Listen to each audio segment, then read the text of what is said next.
Hello friends, welcome to Riddhi Siddhi की रसोई। कैसे हैं आप सब? आई होप सो बहुत अच्छे होंगे, स्वस्थ होंगे और मस्त होंगे। तो आज मैं आपके साथ जो रेसिपी शेयर करूंगी वो आप स्क्रीन पे अपने देख पा रहे हैं। ये है जूट लीव्स, यानी कि पाट साग इसे कहा जाता है। ये जनरली बंगाल यानी कि हमारे इंडिया के जो वेस्ट बंगाल है वहां और उड़ीसा और बिहार में ज्यादातर उगाई जाती है। इसके बारे में मैं आपसे कुछ बातें शेयर करना चाहूंगी। ये जो साग है ये ज्यादातर हमारे देश के 70% लोग इसके गुणों के बारे में नहीं जानते। ये इतनी गुणी साग है, इसमें इतने सारे विटामिन, इतने मिनरल्स है कि आपके शरीर के ए से जेड तक की बीमारी को ये खत्म कर सकती है। इसमें ये गुण है कि ये कैंसर को भी मात देती है। तो ज्यादातर लोग नहीं जानते, इसलिए इसका यूज नहीं करते हैं। पर आपको यदि इसके बारे में बहुत अधिक जानकारी चाहिए तो आप गूगल में सर्च कीजिएगा जूट लीव्स के गुण के बारे में, तो आपको पता चलेगी। फिर भी मैं 2-4 बातें आपके साथ शेयर करूंगी, तो जैसे जैसे इसे बनाते जाऊंगी आपके साथ शेयर करते जाऊंगी। तो चलिए, इसे बनाने के लिए मैंने इस तरह की, ये बाजारों में मिलती है कि नहीं मैं नहीं बता सकती, ये मेरी बाड़ी में हुई है किचन गार्डन में, तो मैंने सोचा आपके साथ शेयर किया जाए। तो इसके मैंने सिर्फ ये आगे आगे हिस्से को तोड़ लिया है, ये कोमल रहती है। और आज मैं इसके पकौड़े की रेसिपी आपके साथ शेयर करूंगी। इसकी भाजी भी बनती है, इसका भरता भी बनता है, बहुत कुछ बनता है। ये गुणों की खान है, खजाना है। तो इसे मैंने धो लिया है, नमक पानी में भिगो के रख दिया था क्योंकि अभी बारिश का मौसम है। फिर भी देख सकते हैं पत्ते बिल्कुल फ्रेश हैं सब। तो चलिए, इसे बनाने के लिए हमें जो सामग्री चाहिए वो दिखा देती हूँ आपको। इसके लिए चाहिए ये 4 मिर्च और लहसुन ले लिए हैं मैंने 7-8। और ये मैंने मसूर की दाल को धो के वॉश करके बिल्कुल अच्छे से 2-3 बार भिगो दिया था। तो हम ये मसूर की दाल और ये मिर्च और लहसुन का एक दरदरा पेस्ट तैयार करेंगे। तो चलिए पेस्ट तैयार कर लेते हैं मिक्सर में। तो देख सकते हैं इसके पानी को हमने बिल्कुल निथार दिया है, एकदम पानी नहीं है। तो इसे हम एक मिक्सर जार में ट्रांसफर कर लेंगे। तो चलिए सारी दाल को हम उसमें डाल लेते हैं। अब हम ये लहसुन और मिर्च को भी इसमें डाल देंगे।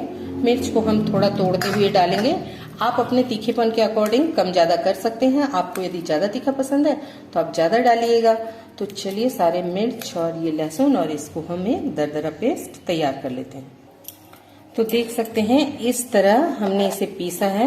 पानी अगर आपको लगे कि नहीं पीस रही है तो आप 1-2 चम्मच पानी डाल सकते हैं, कोई दिक्कत नहीं है। तो हमने इस तरह से कुछ दरदरा पीसा है। तो चलिए इसे एक बाउल में ट्रांसफर करते हैं। तो देख सकते हैं हमने इसे बाउल में ट्रांसफर कर लिया। अब इसमें हम डालेंगे 2 चम्मच बेसन। तो ये 1 चम्मच और ये 2 चम्मच हम बेसन डाल देंगे। अब इसमें डाल देंगे 2 चम्मच चावल का आटा। अब इसमें हम डालेंगे स्वाद अनुसार नमक। तो नमक आप अपने स्वाद के अकॉर्डिंग डालिएगा। मैं आधा चम्मच से थोड़ा ज्यादा डाल रही हूँ, थोड़ा सा और डाल देंगे। इसमें डालेंगे थोड़ा सा अजवाइन, इस तरह हाथों से क्रश करते हुए डाल देंगे हम। साथ ही हम डालेंगे 1 चम्मच शक्कर, इसके टेस्ट को बैलेंस करने के लिए। आपको यदि शक्कर पसंद नहीं है तो आप इसे स्किप कर सकते हैं। और दाल में जो मैंने लहसुन पीसा है, अगर आपको लहसुन भी नहीं पसंद, नहीं खाते हैं, तो आप उसे भी स्किप कर सकते हैं, पर स्वाद बराबर आएगी। अब इन सबको हम अच्छे से एक बैटर बनाएंगे, थोड़ा थोड़ा पानी डाल के। एक साथ हमें पानी नहीं डालना है, हम थोड़ा थोड़ा पानी डालेंगे जिससे लम्स ना पड़े चावल के आटे का और बेसन का। तो चलिए एक थिक बैटर तैयार करते हैं गाढ़ी से। तो देख सकते हैं बैटर हमने बिल्कुल तैयार कर दी। ये देखिए इसकी थिकनेस देख पा रहे हैं आप, ये देखिए इस तरीके से होना चाहिए। तो अब हम कढ़ाई हमने गैस पे चढ़ा दिया। आपको दिखा देती हूँ कैसे बनाना है। ये जो पत्ती का गुच्छा है इसे हमें यहाँ से पकड़ना है और इसे इस तरीके से इसमें बिल्कुल करना है, ज्यादा नहीं लपेटना है, थोड़ा सा इस तरीके से आप कीजिएगा। एकदम भरना नहीं है, एकदम भर देंगे तो फिर वो स्वाद नहीं आएगी पत्ते की। तो हम इस तरीके से इसे थोड़ा सा ऐसे घुमाते हुए और फिर तेल में डालेंगे इस तरीके से। तो चलिए डाल के दिखाते हैं। तो कढ़ाई हमारी गर्म हो गई है और इसी तरह जैसे मैंने आपको दिखाया डुबो के, उसी तरह से हम आपको दिखाते हैं। इस तरीके से हम इसे, ये देखिए इस तरीके से हम इसे तेल में डालते जाएंगे। फ्लेम बिल्कुल लो कर लेंगे और इस तरीके से डालेंगे। तो एक और दिखाती हूँ, ये देखिए इस तरीके से हमें थोड़ा सा इसको नरम कर लेना इसी में, और फिर इस तरीके से उलटते पलटते हुए 2 बार, और फिर इस तरीके से इसे डाल दीजिए ऐसे। इससे आपको पत्ते की और इसके जो मसाले हैं उसकी खुशबू साफ आएगी। तो कढ़ाई में जितनी जगह है उतना ही हम डालेंगे। तो डाल के दिखाते हैं। तो देख सकते हैं हमने डाल दिया है। अब इसे हम बिल्कुल धीमे आंच पे पहले फ्राई कर लेंगे ताकि ये अंदर तक पके। तो जो पक गई है उसे हम थोड़ा सा पलट देंगे जिसे हमने पहले डाला था। ये देखिए इस तरीके से ये देखने में भी सुंदर लगती है और खाने में भी बहुत टेस्टी, और गुनों की खान तो ये है ही।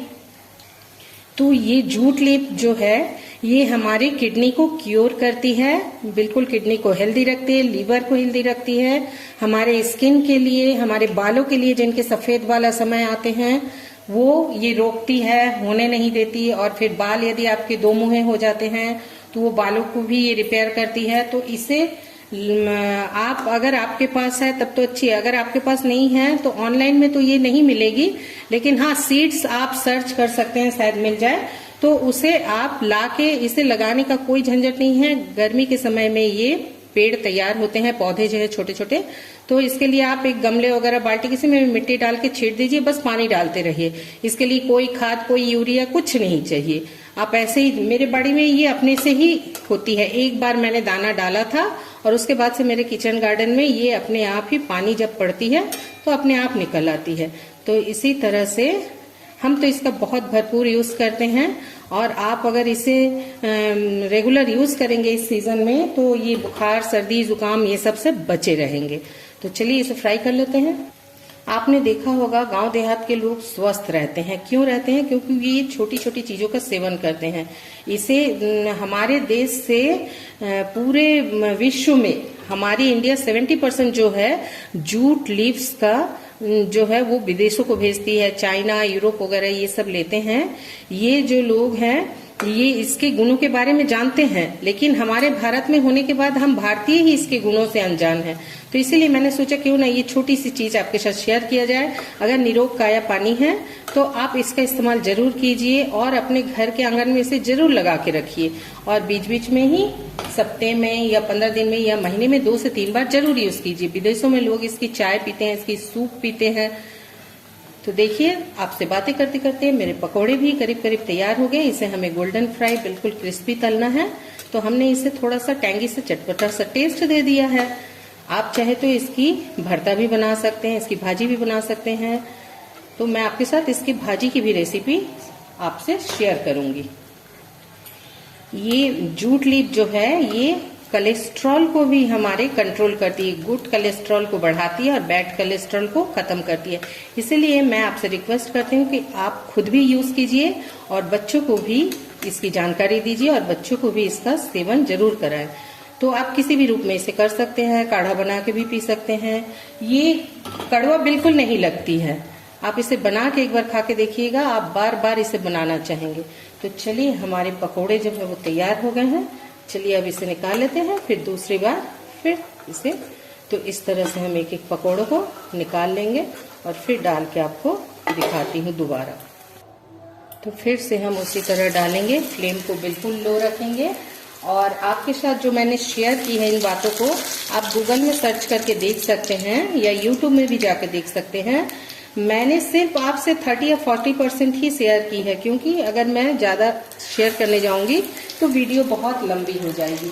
तो आपसे रिक्वेस्ट है कि आप इसकी जानकारी अधिक से अधिक लोगों तक पहुंचाइएगा और मेरे वीडियो के बारे में भी जरूर बताइएगा। तो इस तरीके से हम दोबारा भी सबको तल लेंगे और फिर चलिए आपको प्लेटिंग करके दिखाते हैं। तो ये मैंने आपके लिए तैयार कर दिए हैं जूट लीव्स या पाट साग की पकौड़े। तो ये कितनी हेल्दी है इसके बारे में तो मैंने आपसे शेयर कर ली है। अगर मेरी ये रेसिपी आपको अच्छी लगी हो तो आप औरों से भी शेयर कीजिएगा, लाइक कीजिएगा अगर अच्छी लगे तो, और नए हैं तो सब्सक्राइब कर लीजिएगा। तो कल फिर मिलूंगे आपसे एक नए रेसिपी के साथ। तब तक हंसते रहिए, स्वस्थ रहिए, मस्त रहिए। थैंक यू दोस्तों, बाय बाय दोस्तों।